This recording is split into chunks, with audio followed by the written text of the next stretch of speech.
English Listening Lab. Hi, I'm Emma from the English Listening Lab.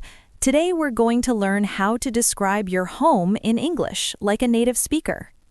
Hi, I'm Jack, and I really need this lesson.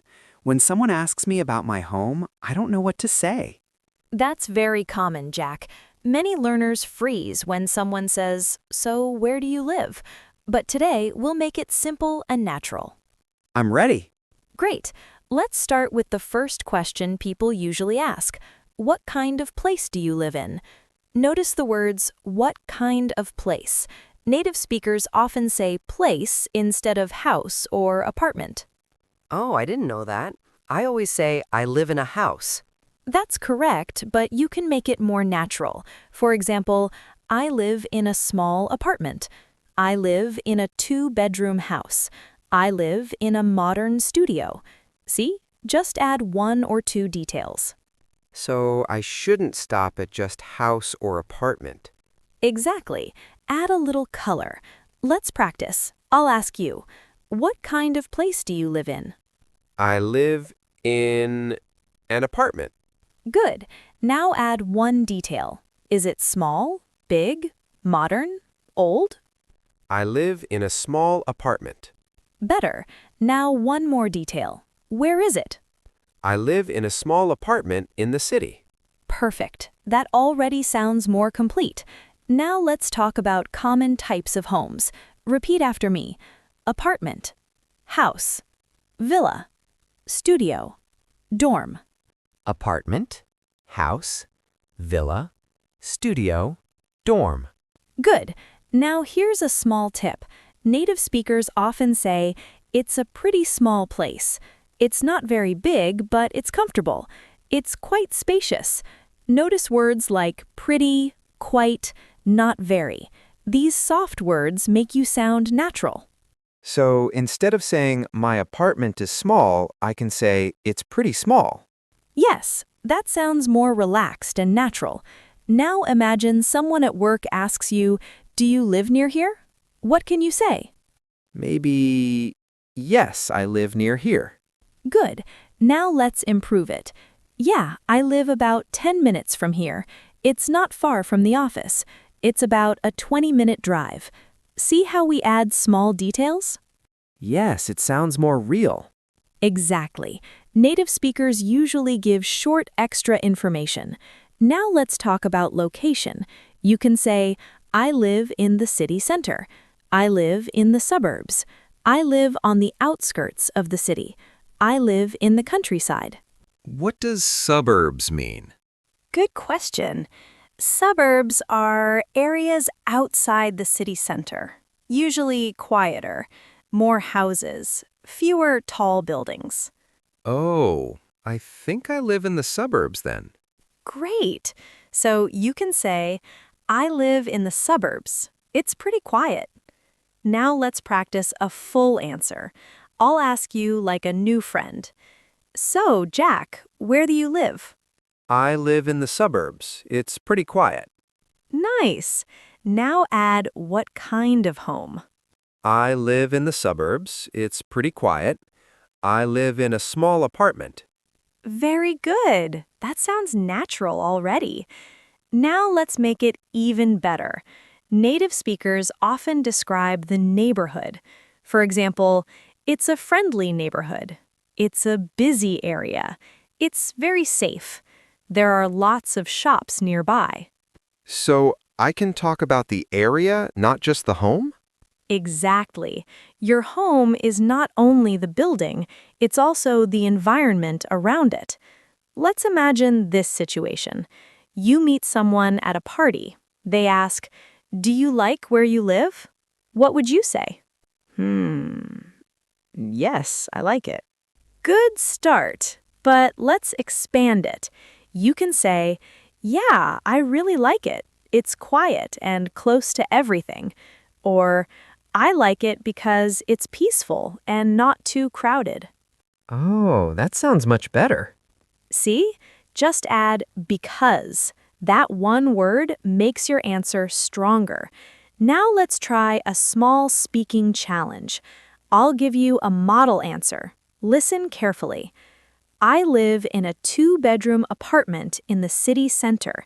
It's not very big, but it's cozy. There are lots of restaurants and shops nearby, so it's very convenient. Now, can you create your own version? Okay. I live in a small apartment in the suburbs. It's pretty quiet and peaceful. There are some parks near my building, so I like it. That's excellent. That sounds natural and confident. If you're listening right now, pause for a moment and say your own version out loud. Practice makes your brain faster. And here's something important. Don't try to use very difficult words. Simple words are powerful. Instead of, my residence is situated in a metropolitan region, just say, I live in the city. Simple is strong. That makes me feel less stressed. Good. English is about communication, not showing off. Now let's improve one more thing. Tone. When you describe your home, smile while speaking. Even if people can't see you, they can hear the smile in your voice. Really? Yes. Try this. Say, I love my place. I love my place. Now smile and say it again. I love my place. Hear the difference? It sounds warmer. It does. Great. Now let's connect everything naturally. Imagine this conversation. So, what kind of place do you live in? You say, I live in a small apartment in the suburbs. It's pretty quiet and peaceful. There's a park near my building, so I really enjoy living there. That is clear, natural, native-like. Now think about your real home. Ask yourself, what type of home is it? Where is it? Is it big or small? Is it quiet or busy? Do you like it? Answer these questions in simple English. And if you'd like, write 1 or 2 sentences in the comments describing your home. Keep it simple.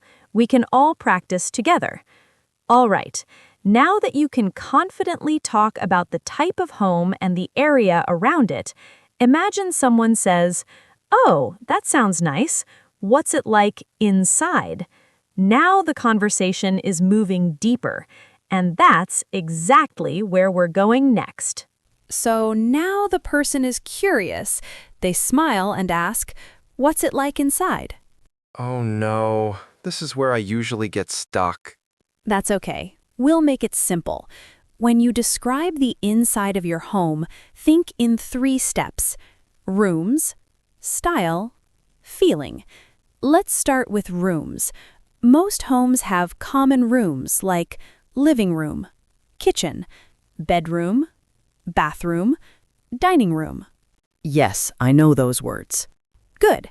Now, instead of just listing rooms, describe them a little. For example, it has 2 bedrooms and 1 bathroom. There's a small kitchen and a cozy living room. My favorite room is the living room. Oh, I like that. My favorite room is... Yes, that's a very natural sentence. Let's practice. How many bedrooms does your home have? It has 2 bedrooms. Good. Now make it smoother. It has 2 bedrooms and 1 bathroom. It has 2 bedrooms and 1 bathroom. Perfect.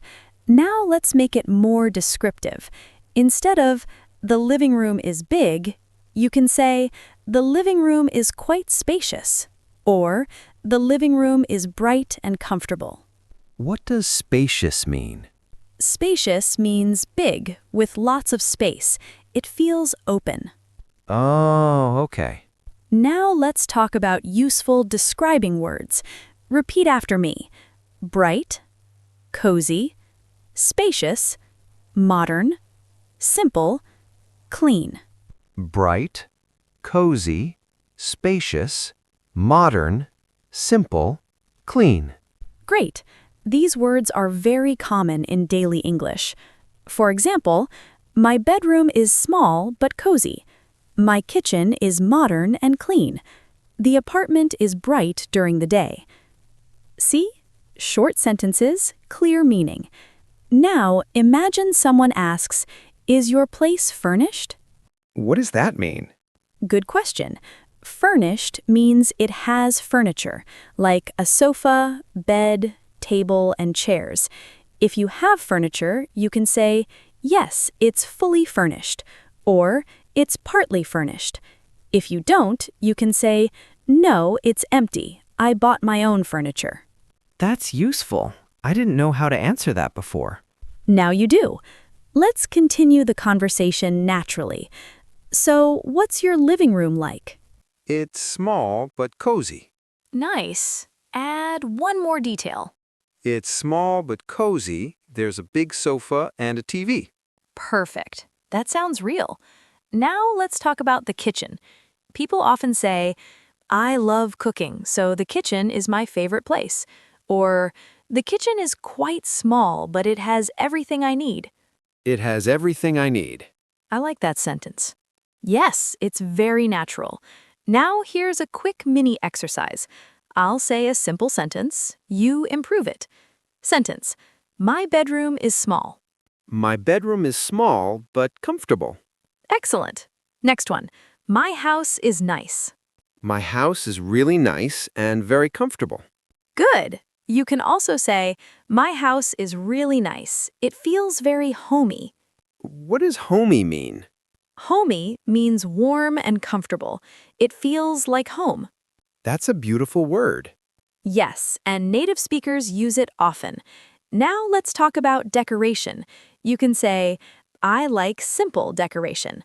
I decorated it myself. It has light colors. The walls are white. There are some plants in the living room. Oh, I have plants in my apartment. Great. Then say, I have a few plants in the living room. They make the space feel fresh and relaxing. That sounds very natural. Exactly. Notice how we connect ideas. Plants make the space feel fresh. Big windows make the room bright. Soft lights make it cozy. Always think, what effect does it create? Now imagine this full answer. It's a small apartment, but it's very cozy. The living room is bright because of the big windows. I have a comfortable sofa and a small coffee table. I also keep a few plants near the window, so it feels fresh and relaxing. That sounds smooth and confident. Yes, that sounds like real conversation. And you can do it too.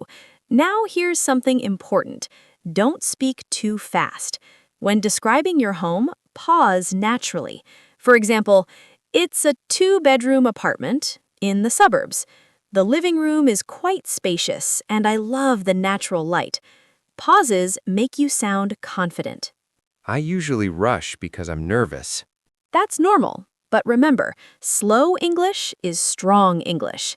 Now imagine someone visits your home for the first time. They say, "Wow, this is nice." What do you reply? Thank you. Good. Now add something small. Thank you. I'm glad you like it. Perfect. You can also say, "Thanks. It's small, but I'm happy with it." That shows confidence and comfort. Now let's connect everything naturally. Conversation example. So, what's your place like?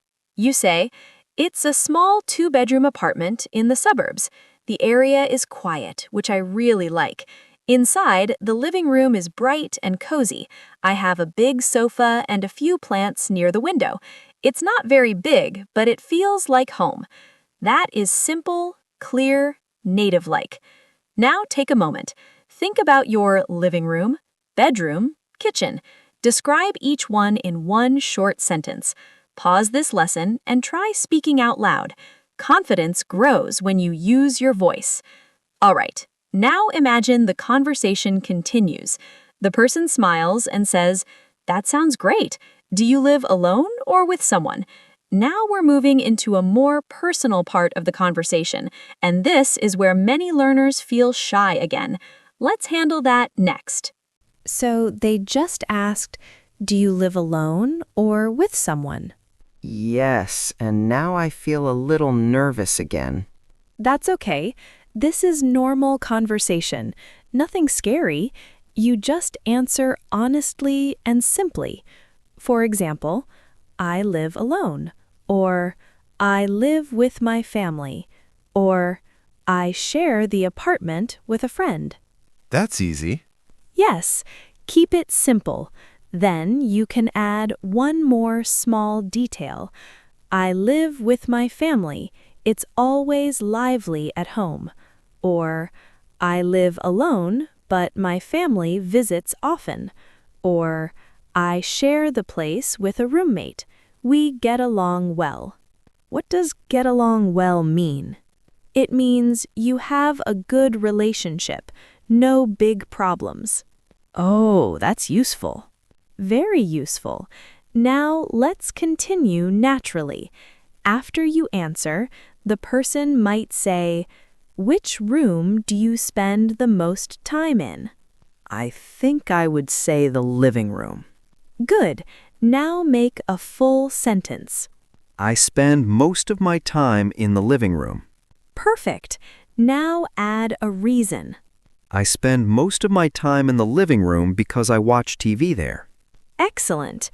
You can also say, because it's the most comfortable space, or because I like relaxing there after work, or because it has the best light. Notice how we add because. It makes your English more natural and detailed. Now here's a small practice moment. Complete this sentence. My bedroom is my favorite place because... My bedroom is my favorite place because it's quiet and peaceful. Beautiful. That sounds calm and confident. Now let's move into something more interesting. Sometimes people ask, if you could change one thing about your home, what would it be? Oh, that's a tricky question. Not really. You just need a simple structure. I wish I had, or I would like to have. For example, I wish I had a bigger kitchen. I would like to have a balcony. I wish my room had more natural light. I like that. I wish I had. Yes, and it sounds very natural. Let's practice. If you could change one thing about your home, what would it be? I wish I had a bigger living room. Very good. Add one reason. I wish I had a bigger living room so I could invite more friends. Perfect. That's real English. Now imagine the conversation continues. The person says, "Is your neighborhood nice?" Ah, now we talk about outside the home. Exactly. And this is where many learners forget simple words. You can describe the area like this. It's quiet. It's busy. It's safe. It's close to the city center. There are many shops nearby. There's a park next to my building. That's easy vocabulary. Yes, simple words are powerful. Let's build a natural answer. It's a quiet neighborhood. There's a small park nearby, and I can walk to the supermarket. It's very convenient. What does convenient mean? Convenient means easy and comfortable for daily life. Oh, like when everything is close. Exactly. Now, here's something important. When you describe your home, smile a little. Your tone changes everything. If you say, "It's small," it sounds flat. But if you say, "It's small, but I really like it," now it sounds positive and confident. So attitude matters too? Very much. Confidence is not only words, it's voice and energy. Now let's imagine a full, smooth conversation. Person says, "So, what's your place like?" You say, "It's a 2-bedroom apartment in a quiet neighborhood. The living room is bright and cozy, and I spend most of my time there. I live with my family, so it's always lively. I wish we had a bigger kitchen, but overall, I'm really happy with it." That sounds complete, natural, relaxed. Yes, it feels like a real chat. And now you can do it too. Let's try one final mini practice before we finish. I'll ask you quick questions. Answer in 1 or 2 sentences. Ready? Ready. Do you live in a house or an apartment? I live in an apartment. Is it big or small? It's small but comfortable. What's your favorite room? My favorite room is my bedroom because it's quiet. If you could change one thing? I wish I had a balcony. Excellent. That was smooth and confident. Now, here's something I want you to do. After listening to this, try recording yourself describing your home for 1 minute. Just 1 minute. Listen to your voice. Notice where you hesitate. Then try again. Confidence grows with repetition. And if you'd like, you can write a short description of your home in the comments. Keep it simple, 2 or 3 sentences. Practice in real life. Now think about how you felt at the beginning of this lesson. Maybe nervous, maybe unsure. And now? You have simple structures, useful adjectives, natural connectors like because, polite, confident tone. You don't need perfect grammar. You need clear communication, and you already have that. I actually feel much more confident now. That's the goal. Describing your home is just a small conversation topic, but when you can talk about your own space clearly, you feel more comfortable speaking English anywhere. Keep practicing. Speak slowly, smile, use simple sentences, and remember, your English does not need to be perfect to sound natural. Thank you for learning with us today. Keep using your English in real life, and I'll see you in the next episode of English Listening Lab.